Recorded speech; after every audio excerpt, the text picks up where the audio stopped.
I'm going to spend $50 billion to create 51% of the mining capacity in the world, and I'm going to steal all the Bitcoin in the world and take down the Western financial system.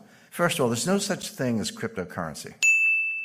There are 1,000 cryptocurrencies. In other words, you cannot speak generically about cryptocurrencies. Jim Rickards hates cryptocurrencies. That's not true. I really, really dislike Bitcoin, and I'll tell you why. But there are cryptocurrencies out there that I think are very interesting and worth your consideration. I'm for it. I'm against it. Cryptocurrency means nothing. You have to talk about the specific currency. And I'm showing Bitcoin, Litecoin, Monero, and Ether. By the way, isn't it fascinating how the graphical representation of cryptocurrencies is always a gold or silver coin? Bitcoin's gold and Litecoin's silver, Monero's both, and Ether is gold. I mean, what are they trying to say? I think that psychologically what they're saying is, well, this is nothing, but if we pretend it's a gold coin, then someone will buy it. But I just find this a little bit of an aside. But no, it's the same thing is true with fiat currencies. You can't be like or dislike fiat currencies generically. Some people do because they just hate central banks. I understand that, but it's a big difference between a Venezuelan bolivar and a euro. Big difference between a Zimbabwe dollar and a U.S. dollar. So in other words, don't talk to me about cryptocurrencies. Tell me what specific one you want to talk about, and that's a more interesting conversation. I think it's really important because this field is so muddied. The conversation is so muddied. People not distinguishing between blockchain and currency, not distinguishing between different types of currencies, et cetera. I think we need to step back, take a deep breath, and be rigorous in our analysis and think about what we're actually talking about. There's no such thing as a blockchain. There are hundreds of blockchains. In other words, every currency, every token, every so-called smart contract, if you're using Ether, has a different blockchain. So there are at least hundreds, perhaps thousands of blockchains, new ones being created every day. So again, don't talk to me about blockchain. Tell me which specific blockchain you're talking about, because they're not all the same. And this is critical. The main difference, there are many differences in this blockchain technology, but the main difference is validation. Because remember, the whole idea of cryptocurrencies and blockchain and the original Bitcoin and what Satoshi Nakamoto came up with is that we're going to have a trustless system. We're not going to trust banks. We're not going to trust clearinghouses. We're not going to trust exchanges. We're not going to trust central banks. We're not going to trust anybody.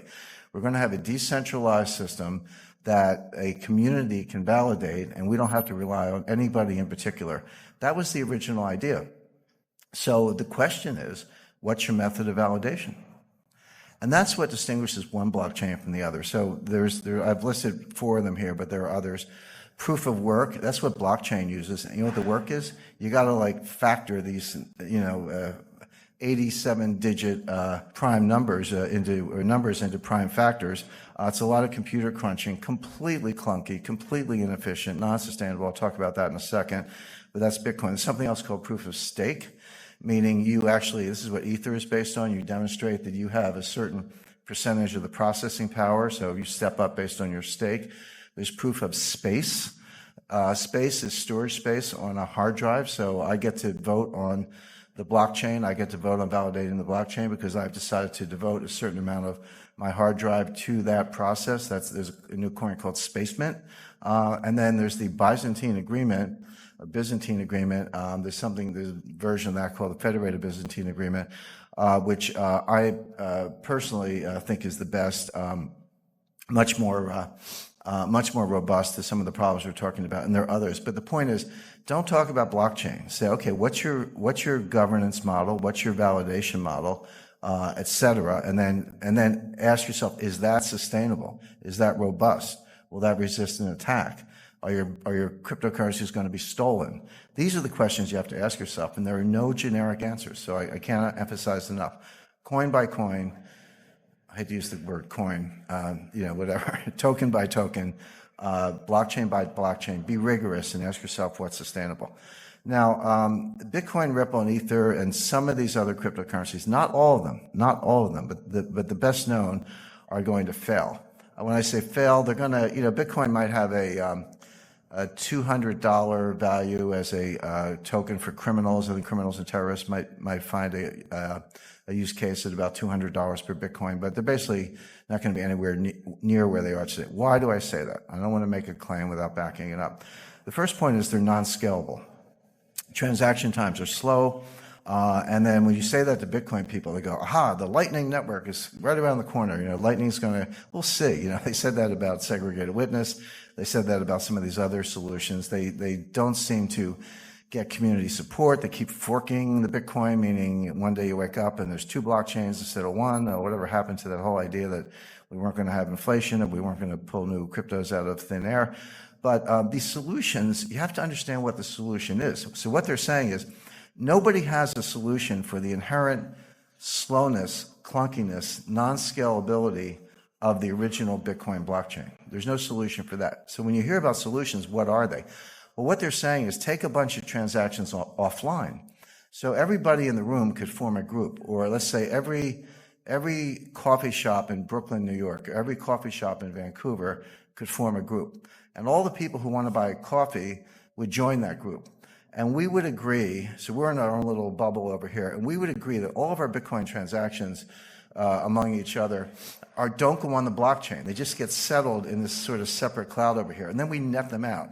So, I pay you 5 Bitcoin, and you pay the person next to you 4, and he pays the lady in the back of the room 10, and she pays me 7, and we net it out, and then periodically, and it could be daily, weekly, monthly, or whatever, we net all this stuff out, and then we take that net and we put that on the blockchain, so that the amount of transactions that have to go on the blockchain is greatly reduced. That's true.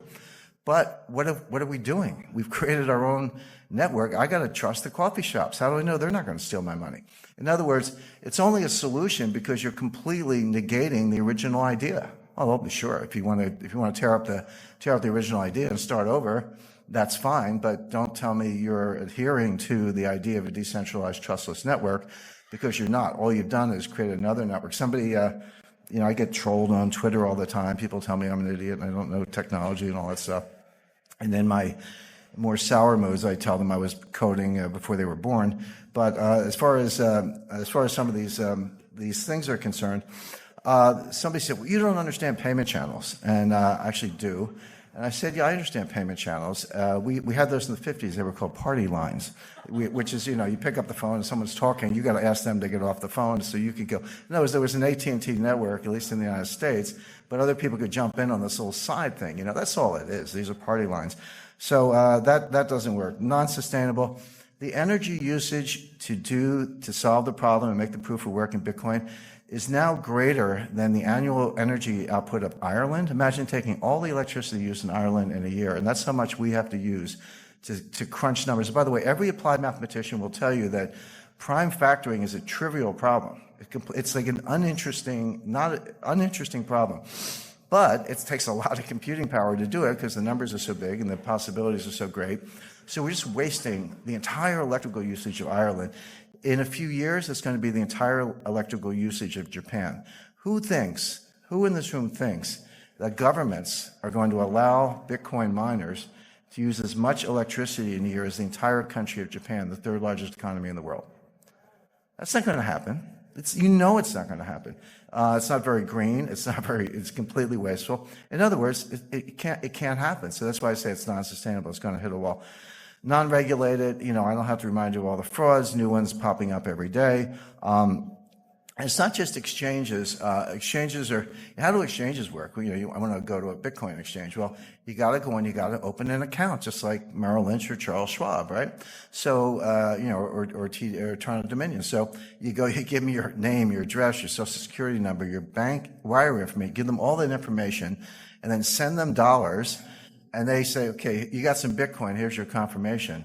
Really? How do I know you didn't just take my dollars and send me a phony baloney confirmation? How do I know you're not, a Ponzi? You're using new money to pay off the old money. How do I know you're not Bernie Madoff with a computer engineering degree? How do I know you're not a bucket shop? How do I know any of those things? The answer is you don't. So good luck with that. Not to mention Bitcoin whales. They estimate there are 1,000 people who control 40% of the Bitcoin. Now you got millennials buying, 1/100th of a Bitcoin for, $10 or whatever the math is, $100. But you got these, I call them the whales, these 1,000 people who have 40% of all the Bitcoin. You don't think they have a big vested interest in keeping the price up? And you don't think they wash trade, do wash sales? So A sells to B for 10,000, B sells back for 11,000, A sells back for 12,000, B sells back for 13,000. This is called painting the tape. It's the oldest trick in the book.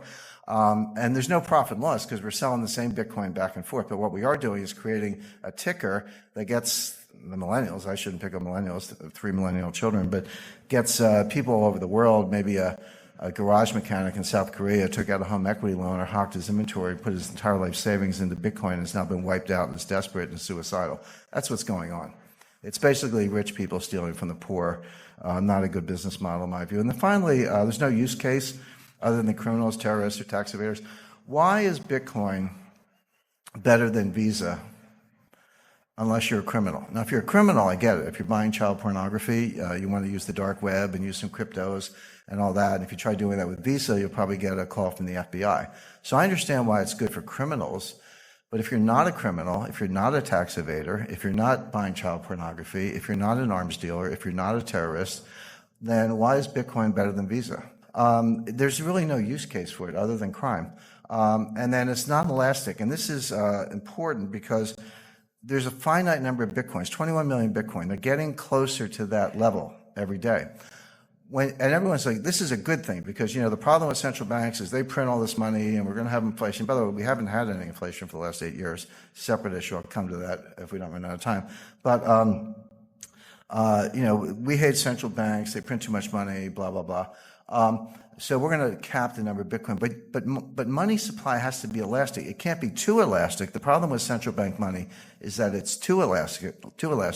The reason, by the way, gold is such a good form of money is that it grows slowly. It grows at about the tempo of world growth. It grows at about the tempo of population growth. Not exactly, but close enough that it's the best form of money anyone's ever discovered. But the problem with Bitcoin, when you hit a hard stop, which they will, and the economy keeps growing, but you want to back it with Bitcoin, so here's your money supply and here's your economy, that's inherently deflationary, right? Because each Bitcoin's got to support more and more growth, meaning your Bitcoin is worth more in theory. But the problem is you never get there. Why?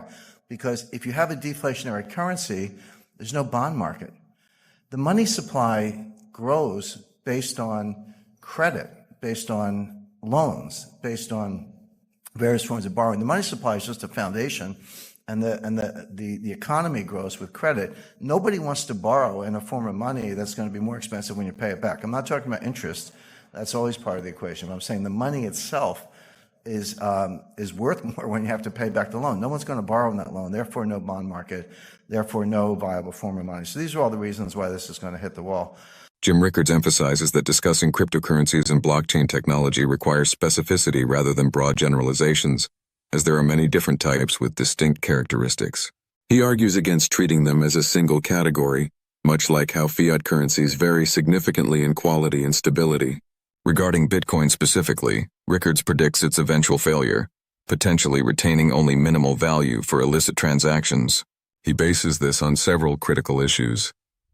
Bitcoin faces fundamental scalability problems, with proposed solutions like the Lightning Network effectively abandoning the original concept of a trustless, decentralized system.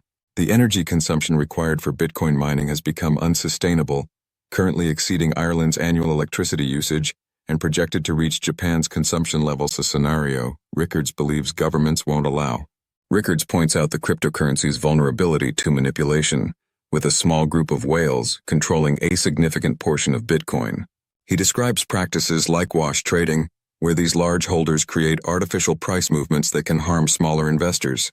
The lack of regulation in exchanges also poses risks, as users have little protection against fraud or mismanagement. According to Rickards, Bitcoin lacks compelling legitimate use cases, offering no advantages over traditional payment systems like Visa for law-abiding citizens. He particularly criticizes Bitcoin's fixed supply, arguing that this creates an inherently deflationary system that would prevent a functioning bond market and thus make it unsuitable as a viable currency. While Rickards acknowledges that some cryptocurrencies and blockchain technologies might have merit, particularly those using the Byzantine agreement validation model. He emphasizes the need for rigorous analysis of each specific implementation.